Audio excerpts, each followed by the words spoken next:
Hey guys, welcome back to my channel. So ഇന്നത്തെ video വന്നിട്ട് പഹൽഗമിലെ day 2 വിശേഷങ്ങളാണ്.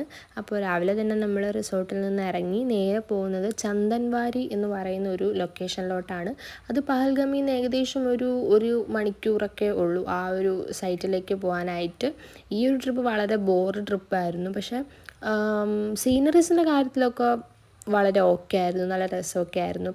അപ്പോൾ നമ്മൾ ഈ ഒരു ലൊക്കേഷനിലോട്ട് പോകുന്നത് ഇതുവരെയും പോയ വണ്ടിയിലല്ല, നമ്മൾ ഇങ്ങോട്ട് വന്നത് ഒരു ട്രാവലർ വണ്ടിയിലായിരുന്നു. അപ്പോൾ ആ ഒരു ഡ്രൈവർ നമ്മളടുത്ത് ഭയങ്കര നല്ല കാര്യമൊക്കെ ആയിരുന്നു. അദ്ദേഹം നമ്മൾ എന്തെങ്കിലും ചോദിച്ചാൽ അതിനുള്ള ഉത്തരം പറഞ്ഞു തരും. നമ്മൾ അവിടെ പോകണം ഇവിടെ പോകണം എന്നൊക്കെ പറയുമ്പം കൊണ്ടുപോകാം എന്ന് പറഞ്ഞ് ഭയങ്കര കാം ആൻഡ് ക്വയറ്റ് ആയിട്ടുള്ളൊരു ഡ്രൈവറായിരുന്നു.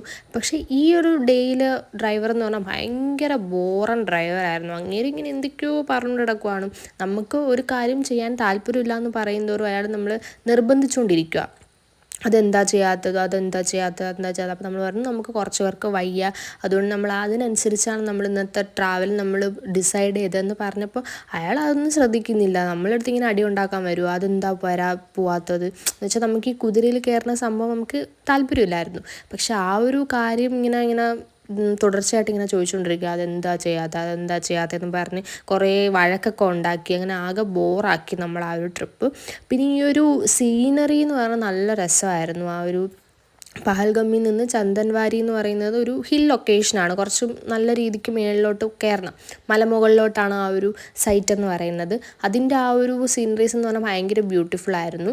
അപ്പം കുറച്ച് കയറിയപ്പോൾ തന്നെ അങ്ങേരെ വണ്ടിയിൽ ഹീറ്റ് എന്തോ ആയെന്നും പറഞ്ഞു വെള്ളം ഇങ്ങനെ കൂളാക്കാൻ വേണ്ടിയിട്ട്, വെള്ളമൊക്കെ എടുക്കാൻ വേണ്ടിയിട്ട് ഒരു സ്ഥലത്ത് കൊണ്ട് നിർത്തി.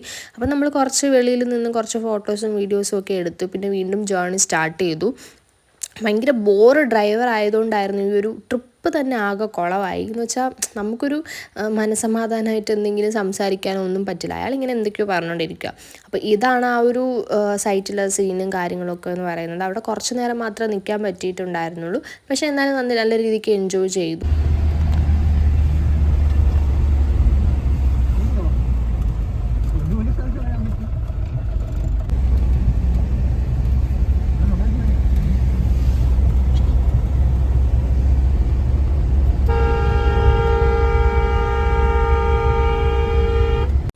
അത് കഴിഞ്ഞിട്ട് അവിടെ ഉള്ളതൊരു ഗാർഡൻ പോലത്തെ ഒരു സ്ഥലമാണ്, ബേതാബ് വാലി എന്നോ അങ്ങനെ എന്തോ ആണ് ആ ഒരു സ്ഥലത്തിൻ്റെ പേര്.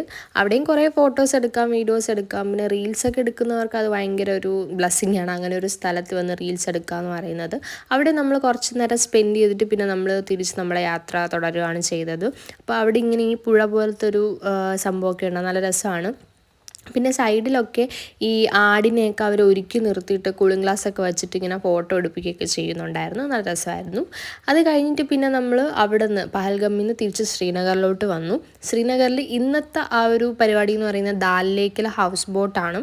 ഹൗസ് ബോട്ടെന്ന് പറയുമ്പോൾ നമ്മൾ വിചാരിച്ചതെന്ന് പറഞ്ഞാൽ നമ്മുടെ ആലപ്പുഴ ഹൗസ് ബോട്ടൊക്കെ പോലെ ഇങ്ങനെ ഒഴുകുന്ന ഹൗസ് ബോട്ടാണെന്നാണ്. പക്ഷെ അങ്ങനെയല്ല. ഇവിടെ നിന്ന് ഈ ഒരു ഹാർബറിൽ നിന്ന് അവർ നമ്മളെ ആ ഒരു ഹൗസിലേക്ക് കൊണ്ടുപോകും. അതെന്ന് പറഞ്ഞാൽ മണ്ണിൽ ഉറപ്പിച്ച ഒരു വീട് പോലത്തെ ഒരു സംഭവമാണ്. ഹൗസ് ബോട്ട് പോലെ ഇങ്ങനെ ഉണ്ടാക്കിയിട്ടുണ്ടെന്നേ ഉള്ളൂ. അത് നമ്മുടെ ആലപ്പുഴയുടെ അത്ര എനിക്ക് വലിയ കാര്യമായിട്ടൊന്നും തോന്നിയില്ല.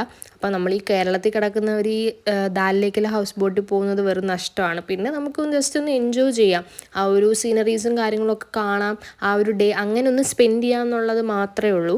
അപ്പോൾ ഇതൊക്കെയാണ് ആ ദാൽ ലേക്കിൻ്റെ ആ ഒരു സൈഡിലെ കാഴ്ചകളെന്ന് പറയുന്നത്.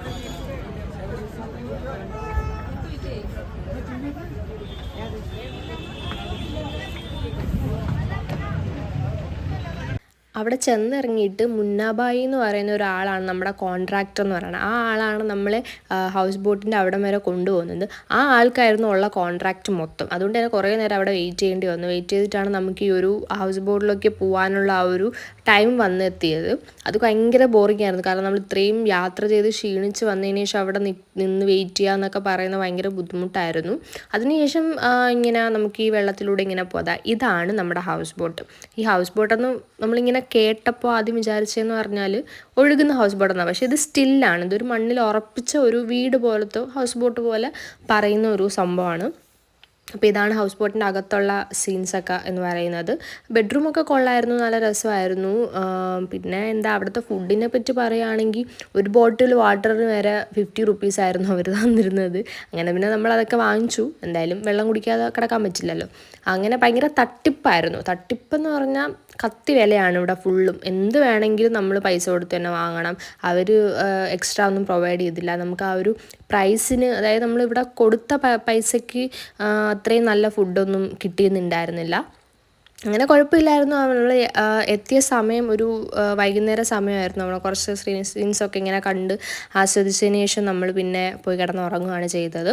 അപ്പം ഈ ദാൽ ലേക്കിലെ വിശേഷങ്ങൾ നാളെ കാണാം. അപ്പോൾ ടാറ്റ.